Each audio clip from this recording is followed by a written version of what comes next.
पड़ रही है वो है don't quit, every difficulty is an opportunity in disguise. ये कब लगाया आपने और फिर इसको इन लेटर एंड स्पिरिट भी फॉलो किया? I think this is after second year of college, because this is something very true, especially when it comes to UPSC. क्योंकि I guess her third day ऐसा लगता है कि बस यार नहीं हो रहा, you want to give up.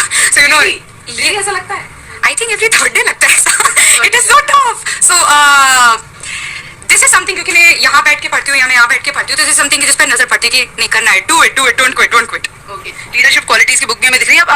अब मैं चाहती हूँ आपका कमरा है, इसको आप खुद एक्सप्लेन करें। व्हाट डू यू डू, कहाँ क्या रखा है? आई थिंक कमरा बहुत ही ऑर्गेनाइज्ड इसलिए है क्योंकि एग्जाम डिमांड करती है कि यू नो इतनी सारी डिफरेंट चीजें पढ़नी पड़ती हैं, तो अगर सब एक ही तरफ रखा हो तो मुझे कभी कुछ मिलेगा ही नहीं।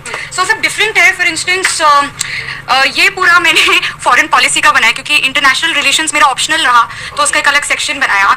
करंट अफेयर्स एक एग्जाम के लिए बहुत इंपॉर्टेंट है, तो ये पूरा करंट अफेयर्स से ही रिलेटेड था। लेकिन से किताबों में हो गया काम? नहीं, this is just one subject, like this that yeah, and this was my study, so I used to sit here and मैंने नोटिस बोर्ड काफी लगा, आपने देखा है वहाँ पे भी लगा, यहाँ पे भी लगा, because you know random thoughts आ जाते हैं and then you know you forget them after a while because इतनी सारी चीजें तो यार You used to clip them? या totally जो भी, for instance I don't know, ये बहुत पुरानी लिस्ट है, इनफैक्ट ये मुझे फाड़नी है, पर इसमें पता नहीं मैंने कुछ लिखा होगा। इसमें लिखा है armed forces modernization to print out cyber security insurgency in North East and to collect some CA vision.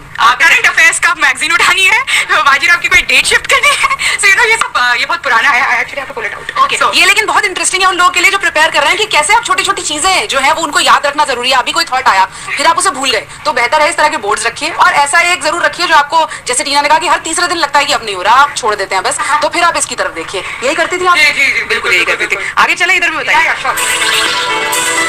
ये जनरल स्टडीज है। ये जनरल इतनी सारी स्टडीज है। ये हिस्ट्री में भी ancient, medieval, modern, world history and art and culture. ये पॉलिटी है, ये साइंस है। साइंस का कोना बड़ा छोटा है क्योंकि साइंटिफिक नॉलेज मुझे ज्यादा नहीं है, तो साइंस, वो इकोनॉमिक्स और वो नीचे geography. For instance I think ये बुक से सब आइडेंटिफाई करेंगे। हाँ, यस ये इट्स लाइक बाइबल। हाँ, बाइबल है ये यूपीएससी एस्पिरेंट्स के लिए फॉर हिस्ट्री। सो लाइक ये तो पूरी पढ़ा ली, इनफैक्ट ये गिर रही है और पता नहीं इसमें हमने कुछ हाइलाइट्स लिखे हुए हैं, कुछ नोट्स भी बनाए बीच में, फट गई है।